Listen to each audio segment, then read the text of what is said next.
What's up everyone, it's Q from Retro Q Gaming, and with the upcoming release of Halo 5 Guardians at the end of this month, I figured that now would be the best time to do a retrospective that I've been putting off for a little while now. So obviously we're going to go back and take a look at Halo Combat Evolved for a couple of reasons. One, it's such an amazing game, it's such an important, influential game, as well as it's been the game that launched the Halo series. And that's obviously a big deal. I will give a quick mention to one thing regarding Halo 2 in this video as well, a little bit later on, but simply that will fit in with just how influential and important it is.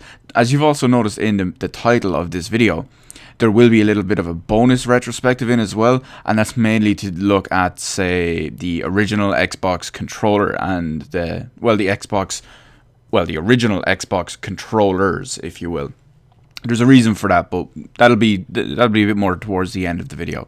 So we'll get into the basic standard stuff first anyway, I'm sure everyone knows this by now, but Halo Combat Evolved was the first game in the Halo series.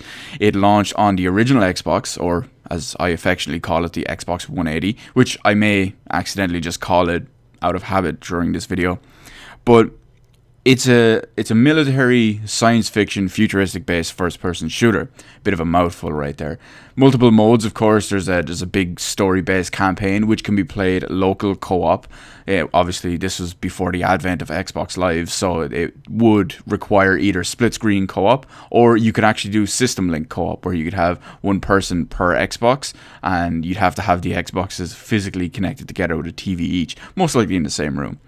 It also had multiplayer. You had four-player co-op, well, not co-op, four-player split-screen competitive, I should say, gameplay across a bunch of different maps. I think there wasn't that many. I think there was maybe 5 or 6 in the original Halo Combat Evolved, but some of them ranged from small close quarters levels with no vehicles to massive open wider levels with, say, vehicles and different types of game modes, capture flag, etc., etc. It also had support for up to 16-player, I was going to say cooperative, 16-player competitive multiplayer. But because every Xbox could only support 4 people playing split screen on it at once, you had to use up to 4 Xboxes and 4 TVs, again, most likely in the same room. So basically you had to throw a LAN party to play it. Now, that was unheard of for consoles back then, because LAN parties were PC gamer things back then. So you would need 15 friends, obviously including yourself, and 15 friends, 4 copies of the game, 4 TVs, 4 Xboxes, some sort of network switch, and 4 network cables, and then you'd have a night full of fun. It was very unwieldy and very much of a pain to set up. I know personally, the most LAN party in Halo I ever got was 3 Xboxes, and I think we capped out at, I think it was 11 players. I think we were short 1, but you get the idea. It was fairly big, and the fact is that this was huge at the time, because console games and console gamers were not used to this kind of thing. They weren't used to a 16-player game.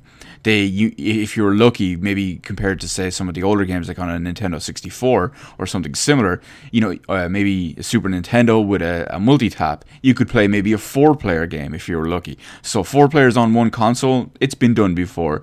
But up to 16 players on console, that was a big deal at the time anyway. So moving away from that, obviously, so I've already mentioned that Halo did come out on the Xbox. It came out in November of 2001, depending on where you lived, or maybe in early 2002 if you lived in Europe. And it was basically a launch game for the Xbox, the original Xbox, because it was their big killer app. And it definitely succeeded in being that. But we're going to find out more about why that is in the rest of this video. So first things first anyway, usually most people would jump straight into, say, the story or the setting, but simply because it's visual on the screen, the first thing I'm going to talk about is the graphics. So obviously this was an original Xbox game, so the game is considerably old. It's running on, at the time of this video, it's running on about 14-year-old hardware. So because of that, what I decided to do was, instead of booting up, say, the PC version and capturing it from there, or maybe the Master Chief Collection, or even the 360 remake, what I decided I would do was I would boot up my original Xbox 180, which I still have, and I decided to actually capture it directly from there. And as you can see, because of that, you can go back and forth and give me your own opinion if you thought it was worth it. But believe it or not, as far as the graphics in Halo Combat Evolved go, when this game launched, like 13 to 14 years ago, again, depending on where you live, when this game launched, it had cutting-edge graphics. These graphics were miles ahead at the time, because mostly people were used to, say, PS2 graphics at the time, and then the Xbox released shortly later, and the Xbox had considerably better graphics. And when you would look at Halo Combat Evolved and compare it to any first-person shooter game on the PS2, the graphics will be noticeably better, so there will be significant improvement. And that was one of the big things with Halo, and just the Xbox in general, really, that it was so much more powerful. But even though it doesn't really age too well, especially it ages even harder when you take into consideration that there was a remake on the Xbox 360, Halo Combat Evolved Anniversary, for the 10th anniversary of Halo's release, and then again you had an even better improved version in the Master Chief Collection. So when you compare it, this is an old game running at something like I think it was 480i or maybe like 576i, because over here in Europe they didn't run progressive. But when you compare that and then the 360 version, which had much improved, redone textures, not just the same thing, just stretched out, but it also had a resolution bump, including you had a resolution bump, bit of a frame rate bump, as well as the better textures and effects.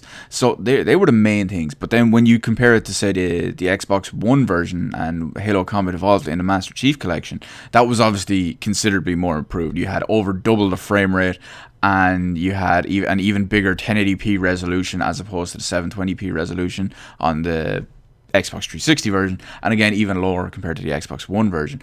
But even forgetting all that and coming back in comparison, there was a time when this was cutting edge, and I do remember that because I bought my Xbox shortly after it was released in Ireland. I got it maybe like 4 or 5 months later, and I remember being blown away by the graphics in Halo the first time I saw it. It was like, wow, this because I had a PS2 at the time, and because of that, that was one of the big things. It also looked like a great game. I mean, the story, the setting, just the combat, it all looked fantastic. It looked like it was something new, and if you'll excuse me, or excuse the pun here, it looked like Combat Evolved. I feel really, really cheesy saying that now.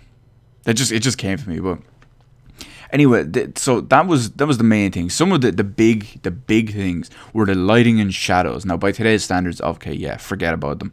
But at the time, in 2001, 2002, these were cutting edge lighting effects. Now, they don't hold up on modern flat screen TVs simply because the black levels and the contrast and the lights. But back in the day, on CRT TVs, your old tube TVs, you stick on an Xbox, you stick on Halo, and you were playing the best graphics available on a console at the time. It was unreal, and there was so many effects as well that were different. You'd have, say, when you're fighting the elites, and on the Covenant side, they would actually have energy shields, and because of that, their energy shields would have an extra texture on top of what was already a cool and fairly high quality elite, because they were reflective. The elites were reflective, and then on top of all that, with all the particle effects and everything flying around from your plasma weapons and grenades and all, you also had the actual shield animations on top of it. So there were so many reasons for that as well.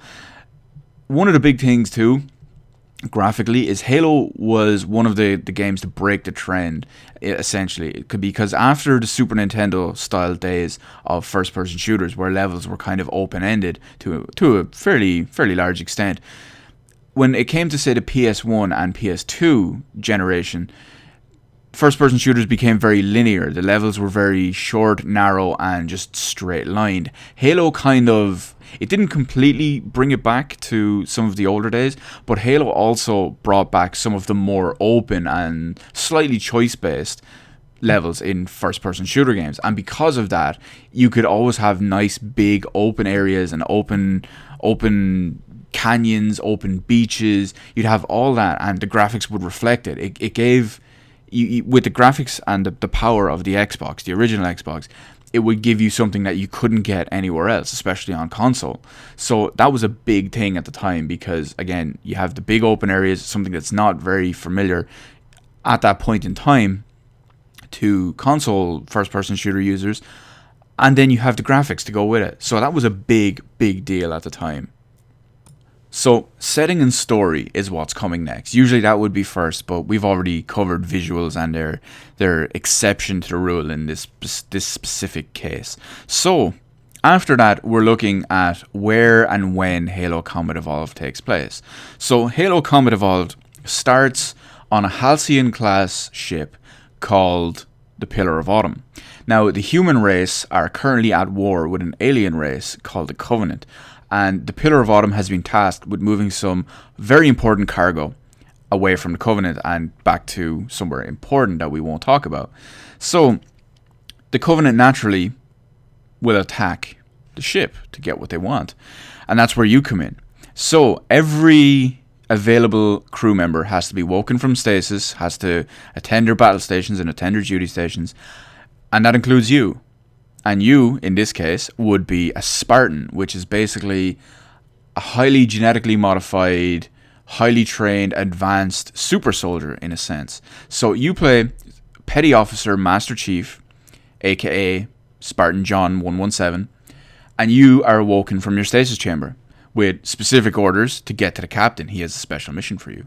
So that's when you're tasked with protecting the ship on board AI, aka Cortana, because ship destruction or capture of a shipboard AI is deemed completely unacceptable for obvious reasons, for war reasons. So naturally, you have to try save the Pillar of Autumn, or save it as much of you can. But unfortunately, there is it's unavoidable, and they decide to try crash land the Pillar of Autumn on a nearby, we can only call superstructure. It's kind of like an artificial planet. It's a ring world, so it's basically in the shape of a ring, or if you haven't picked it up already, it's in the shape of a halo. Get it? Yeah, you get it. Anyway, once down on Halo is where the real fun begins, and that's where I'm not going to go into too much detail.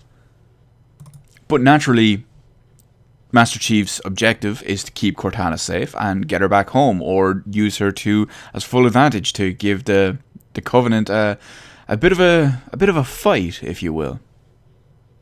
So next up, we look at the gameplay of Halo Combat Evolved. Now, much like the visuals and the graphics at the time, the combat and the gunplay in Halo Combat Evolved were far beyond anything you could get anywhere else. Everything worked so well and it was so tight. Again, at the time, comparing it to something nowadays is very different. But at the time, there was no comparison. Halo was... Again, I'm just going to say it. Halo was Combat Evolved. So I think they went in knowing that it was the complete, proper evolution of all gameplay systems, graphics, controls, all that, actually going in. And maybe that's why they decided to give it that subtitle. But there were so many different variants on everything, between a myriad of weapons, myriad of enemies you fight, all different types of everything, basically. There was two different types of grenades, for example. So we'll use the grenades as a perfect example. You have your standard human fragmentation grenade, which is basically a ballistic grenade of sorts, an explosive grenade. And then you had a plasma grenade, which did, in a sense, depending on how you looked at it, it was obviously an energy-based grenade, but it had its own different variances. In essentially, it didn't throw as far, it didn't bounce or roll as far, but it did have an additional bonus, and it kind of brought in something that has been taken from Halo to multiple other games, which kind of references how influential it is, and even the term that was used back from original Halo is still around to this day. And that term is called when you stick someone. Now, I know you can go sticking someone as in, say, knifing them, but in this case, stick is when you throw a plasma grenade at someone, if you physically hit them with the grenade, the actual burning plasma and the burning energy from the grenade will fuse it into their skin or onto their armor or onto their whatever, and it will stay stuck to them. So for the few seconds before it blows up, that is stuck on that person, and that's where it comes from. You stick someone, they get stuck, whichever. But that was very good, because if you had an enemy running away, or you had an enemy, say, in cover or something like that, what you could do is you could stick an enemy that's running away. They might run into a different group of enemies, blowing them up in the process. So that was a very, very nice aspect of it. There's your standard human weapons. You had a shotgun, a sniper rifle, you had a handgun, which was considered really overpowered, and an assault rifle. But the main thing is that Halo Combat Evolved allowed you to use energy weapons. Most of these energy weapons were dropped from Dead Covenant enemies. And there was also a human rocket launcher as well. I almost forgot. But other than all those, you look at the energy weapons, and what was really good about it was there was different types. You had a plasma pistol. Now, a plasma pistol could be fired as a semi-automatic plasma weapon, so you could just rapidly tap the controller or the trigger and just fire a steady stream of small, low-powered shots. Handy in its own right, depending on the situation you're in. Or the big draw to the plasma pistol is you could charge it up, and you could let loose a big blast. And this big blast, one hit from a fully charged blast, was enough to take down a fully charged shield for any of the higher up Covenant enemies called elites. And that's a big deal, because that's where everything goes in. You will, during the course of Halo, what you will do is you will fight several different organic-based enemies, as well as some enemies with energy-based shields. So, the best thing is you need to know what you're having and what you're using. What we just talked about a minute ago with the fully charged plasma pistol and an enemy shield, what you could do after that was switch to a marksman style weapon, be it the handgun or the sniper rifle, and you could score a precision headshot, because this person would have no shields, so they would basically just drop dead from one bullet after an unprotected shot. That was affectionately, or more derogatively, coined as the noob combo, because most people considered it very, very skillless to use, because it was just, it was essentially two shots. You would just fire off a fully charged plasma pistol, which had a tracking, to a degree, it had a tracking feature. It wouldn't fully turn at a right angle, but it would curve slightly towards your enemy based on your auto aim or just proximity to them. And then you quickly switch to precision weapon and boom, take them off, headshot. So that was termed as the noob combo, and that persists to this day through all the Halo games, across every Halo game, that it's still referenced as the noob combo, using a fully charged plasma pistol and a precision weapon to follow up with the kill. Most people could argue it's ruthless and smart, but the point is it still persists to this day, over 10 years later, as the noob combo. Anyway, that really goes to show that you have to pick your weapon to the situation, because ballistic weapons, guns that fire actual bullets, for example, are better against unarmored and unshielded targets, whereas anything with an energy shield requires an energy weapon for the most effectiveness. So that is where everything is nice and varied, and you always have to be very wary about what you're fighting, when you're fighting it, and what you have when you're fighting, and what you have available. Again, there's another style of enemy that is, I'm going to, this one's not really big. Is it a spoiler? I don't know. It only takes place a couple of levels into the game. You come across a new alien race called the Flood. Now, the Flood are widely regarded as some of the worst enemies ever in any game. Now, mostly that's because they're just so numerous and so much of a pain to fight. But I think the Flood are such an amazing example of a great enemy race and a great threat in a game to play as a race against. It's just, they're such a fantastic race to fight against, simply because they can be so overwhelmingly hard and so overwhelmingly numerous. That's one of the main reasons why I actually like and think they're such a great enemy to have. There's also a little bit of vehicle play in Halo Combat Evolved as well, ranging from human vehicles, which you would have as a Warthog, which again has become pretty much an iconic vehicle at this point. But you'd have your Warthog, which is basically a Jeep with a large mounted machine gun on the back. Can carry up to 3 people. You have a driver, a passenger, and someone on the gun in the back, which came in very handy for multiplayer. Or if you would have in, say, larger competitive games, it would provide a good different strategy, because you'd have 3 people in one. You could have maybe a flag, someone jump out, get to the base, capture the flag, jump in the passenger seat with the flag, and you could quickly evacuate them out. So it was all really handy, and it offered up a lot of gameplay aspects. You'd have the Scorpion tank. The Scorpion tank, which you could jump in, be the actual driver, gives you control to a small underbarrel machine gun as well as the large main cannon. Obviously, it's absolutely devastating for enemy vehicles, as well as you have the ability to have transport 4 Marines around with you at the time as well. You could also use enemy vehicles as well. For example, you could use a Ghost. A Ghost being a small hover, I won't say hover cycle kind of thing. It was a small single man hover unit. It's very fast. It's got energy based weapons as well. It doesn't have the greatest armor, but it has the speed and maneuverability. And what was really nice as well is the fact that in the later games you could actually, say, disable them with a fully charged blast, which was really nice. Fully charged plasma pistol blast would disable a vehicle. Not in Halo 1, unfortunately, but other than that, you'd have an enemy Wraith tank. Now, the Wraith tank you couldn't actually use in Halo 1, but it's still a good example to actually mention. You'd also have another enemy vehicle, which would be called the Banshee. The Banshee is basically their flying vehicle, and it was really nice to have in Halo 1. There wasn't too many chances to use it, too many opportunities, but once you got one, it usually came in very handy. Sometimes you were given one as part of the story, sometimes you could get one as a reward for some quick skillful stuff. For example, you might move out into an area, and Elite runs toward the Banshee. If you can kill him before he gets in it, you can take it, and that's basically your reward. You also have other things like Covenant dropships, which obviously you can't do anything with. You have the UNSC, which is the human military. You have their Pelican dropship as well. Obviously you can't do anything in the sense with that. There's also turrets, mostly energy turrets, that you can use too. So they provided, obviously the turrets aren't, they aren't portable. They're stuck in one place. They just swivel around. But in the chances you do get to use them, they're still fairly important, and they can be used fairly effectively.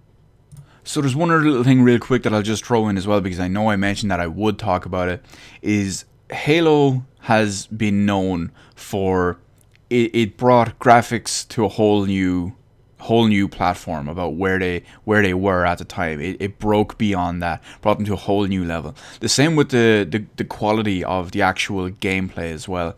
What that did was that set itself apart and has basically been the template for a lot of games since then. And essentially in the same way, Halo 2 did the exact same thing, but in the respect to console online multiplayer. There were a couple of games before Halo 2 that used online multiplayer on consoles. There wasn't very many of them, because there was really only a small little introduction to the PS2 online at that point. There was 1 or 2 games on the GameCube that would also use the online component. We had a couple of games on the Dreamcast that used the online component. But the fact of the way Halo 2's gameplay, graphics, I know this is Halo 2 compared to Halo 1, but the way Halo 2's gameplay, quality, graphics, and the main thing is matchmaking system, as well as obviously level design and gameplay and all blah blah blah. But because of the way they had the matchmaking system, it was very intuitive and basically effortless to get into a game in a style of gameplay that you wanted, be it whatever mode. And because of that, Halo 2 is still regarded to this day as the godfather, the grandfather, if you will, whichever is more respectful, of online multiplayer competitive gaming. Co-op as well, but online competitive multiplayer gaming. Halo 2 is credited with being the at the forefront of making it is what it is today. So lastly, we look at music, or at least lastly in the sense that of all the Halo Combat Evolved stuff we're going to look at, because like I did mention, there will be one little additional part at the end of this that will not specifically be for Halo. But when you look at the music, Halo is regarded at being one of the first games, if not the first game, to have what feels like its own essential core of music, basically. So previously, beforehand, when you would look at, say, first-person shooter games across basically any platform, you would have, for the most part, like almost any. The only one that sticks out in my mind right now is Half-Life 1. But when you would look at almost any other first-person shooter game, the music in those would just be generic background music kind of thing. Martin O'Donnell, who scored Halo Combat Evolved, most of you probably know him as Marty O'Donnell, but he changed that, and because of that, ever since, games strive to do differently with music. They try to be their own unique music style of, I can't say music style of thing, but they try to bring it out so it's not just generic music. Let me give you a perfect example of that. The Halo team is so perfectly known and just widespread worldwide across all these games and all these generations, is that most people will know the Halo team. If you ask someone, what's the Halo team? Or if you were to play it and ask, what's that? Chances are they would know that. Now, let me give you another good example. What's the Call of Duty team? What's the Battlefield team? They don't have one. It's mostly just the same kind of styles of music, well, I won't say copy and paste, but slightly modified between game 1 and 2 and game A and B. Whereas with Halo, and the fact that Halo isn't like that, and the fact that more and more games companies are now getting higher, just like they're getting higher profile actors and all that, they're getting higher profile musicians and performers and composers to actually do their music, specifically to try get in line with what Halo brought to the forefront of gaming. Now, because of all that, you're probably wondering, it's like, right, well, what kind of music does Halo have? Halo has what I can only call an amazingly perfect blend of futuristic sci-fi. Now, I said that separately. It's not futuristic sci-fi. I realize I could have said that, but it's got a perfect blend of futuristic, a perfect blend of sci-fi, and a perfect blend of, well, there's two more actually, of hype. Because hype can easily be gone over the top, and it can really just drum you up too much and too quick in a game. But that's not the case when it comes to Halo. So we have the three of those, and the other is the first-person shooter side of it. So it mixes all four of those together to get something that I can only call easily one of the most amazing game soundtracks ever.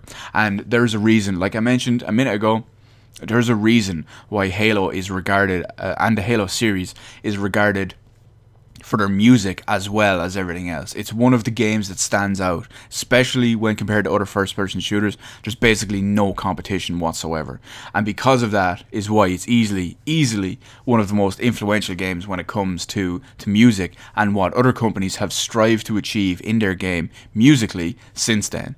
Now, here is where I would prefer to just throw in and splice in my little picture of when I actually got to meet Marty O'Donnell in 2007. Unfortunately, because of crappy technical limitations and old, technology being what it was over the 2007 through maybe 2009 period, I don't have that picture anymore. But it was great to meet Marty O'Donnell in 2007 at Video Games Live in the UK. I would love to meet him again, especially now that he's even more controversial, if you will. But he's just a blast, and he gave some great information on Halo. For example, the Halo chant, if you will, is actually 4 monks, including himself, chanting. So Martin O'Donnell, the actual head composer, actually took in and partook of some of that to create what it is and what's just so popular and well known today. Not just for the music and what he actually done on it, but he actually physically, vocally took part in it. That's crazy if you ask me. Well done, Marty, well done. So now it's time for basically the bonus round of retrospective, if you will. We're going to quickly take a little break and look at, because Halo was a launch title for the original Xbox, which was Microsoft's first console, it's worth mentioning and taking a look at the controller for the original Xbox. So one of the big beefs with the controller of the Xbox 180 was that it was huge. Now, personally, I didn't think that was too much of a problem. I've got pretty big hands. Like on a scale of 1 to 10, where 5 is your average hand, 1 is tiny, 10 is huge, I'd say I probably have like an 8, maybe an 8.5 size hand. So I have a pretty big hand, so I never had issues with that. But as we're looking at here anyway, we're looking at the controller from multiple different aspects, from multiple different points of views. It, like all the similar ones of the time, the PS2 and the GameCube, it did have 2 analog sticks, a D-pad, 4 main face buttons. In the case of the Xbox, because when you look at a PS2, there was 4 shoulder buttons.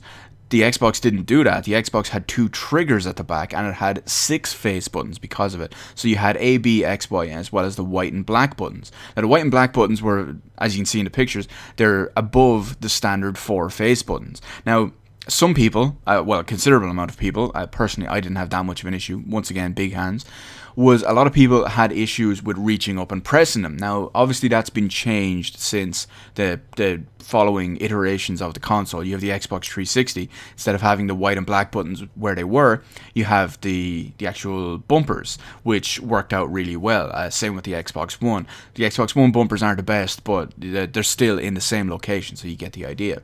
So it had built-in rumble capabilities, as you'd expected. It was a shortly after 2000 style technology, so it was still wired. It had 2 expansion ports for, say, memory cards and additional expansion cards and things like that on them as well. But one thing we're going to look at real quick here is one thing that I think is very nice, and it was a very good idea, and it's definitely saved me a few times, even though I'm usually very, very careful, is that towards the top of the controller cable, now I say the top, I mean towards the end of the cable that fits into your Xbox console, there's actually an additional joiner. So we're looking at it here anyway, and what this is basically, this is a quick release. So if you're, say, walking across a floor, or you have an animal running around, or a child, or something like that, or the wire gets snagged on something, and you pull it, instead of pulling your Xbox down off the table or off your unit or anything like that, or instead of pulling the controller out of your hand and smashing on the floor and breaking, this actually disconnects mid-cable, preventing breakage. I mean, worst comes to worst, you could just buy a little bit of whatever part of these connectors breaks, but that's very unusual. I mean, out of all the people I knew that had Xboxes, and all the time I had Xbox and it was still relevant, I've never heard of anything breaking like that, because everyone would always, they'd trip over it, or something would run over it, or would snag or something, and it would always pull out. So it was a really, really nice safety feature. So other than that, we're going to get back on, and as you can see here with my big, stupid looking hands, this is kind of how the Xbox controller fits in my hand. So, my thumb was in place, basically, for where it was for movement. So I had easy access to the D-pad and the stick, the left analog stick. But one thing that's I don't know if you can really see it very well in this picture, but the main thing to note is that I had a little bit of overhang on my thumb on the controller, on the actual stick. And why I bring that up is because this references how big my hands are. They're basically bigger than the standard hands that were designed for this controller, which seem to be slightly bigger than usual. And then again, we look at the same thing on the right hand side of the controller, which is basically, again, we're using my hands as an example, is I could easily reach the right thumbstick with a little bit of overhang, and because I had a little bit of overhang, because my thumb was so big, because my hands are bigger, I could actually easily and comfortably reach all 4 face buttons, as well as the black and white buttons at the top. So that's why I personally didn't have a problem with it. I know basically everyone else that I knew had a problem with it, because most of them, if not all of them, have smaller hands than I do. Like I'm pretty much the tallest person out of like my group of friends, and because of that, I've like the biggest hands out of them all, and they all had a problem with it too, except for one of them who didn't really have a preference either way. But I personally liked it. I personally liked the original Xbox controller. So you can see, as we're looking here, this is how I can hold, and this is what is available to me as I'm holding it with both hands. It's still easily comfortable and very, very playable, and I have all access to all the buttons at the time. Now, they redesigned the controller further on down the line, what they called an Xbox controller S. Assuming to be smaller. Now there was two main reasons for this, or two speculated reasons for this anyway. Was because they deemed, or the public deemed, that the first controller was too big and clunky and awkward to use. A lot of people think that it was redesigned to fit the more standard and more common sized hands. So it would be that sounded really bad, more common sized hands, but it really goes to show that they shrank it down, and you'll see it now in a minute. But what they did is they still have the 4 face buttons, they still have the black and white additional buttons. These have now been moved to under the actual face buttons, so they're depending on your way of looking at it, they're easier to reach, simply because everything is smaller and more compact, everything is closer together, and these buttons are down lower from where they would have been originally. So essentially they're now between the face buttons and the right analog stick. It still has the 2 triggers at the back, the 2 sticks, the D-pad, and the 2 expansion ports on the actual controller themselves. So we'll move in real quick and we look now, because I have big man hands. When you compare the shots we had earlier of my left hand on the original controller, look at it compared to the S controller. It fits the whole way across the center.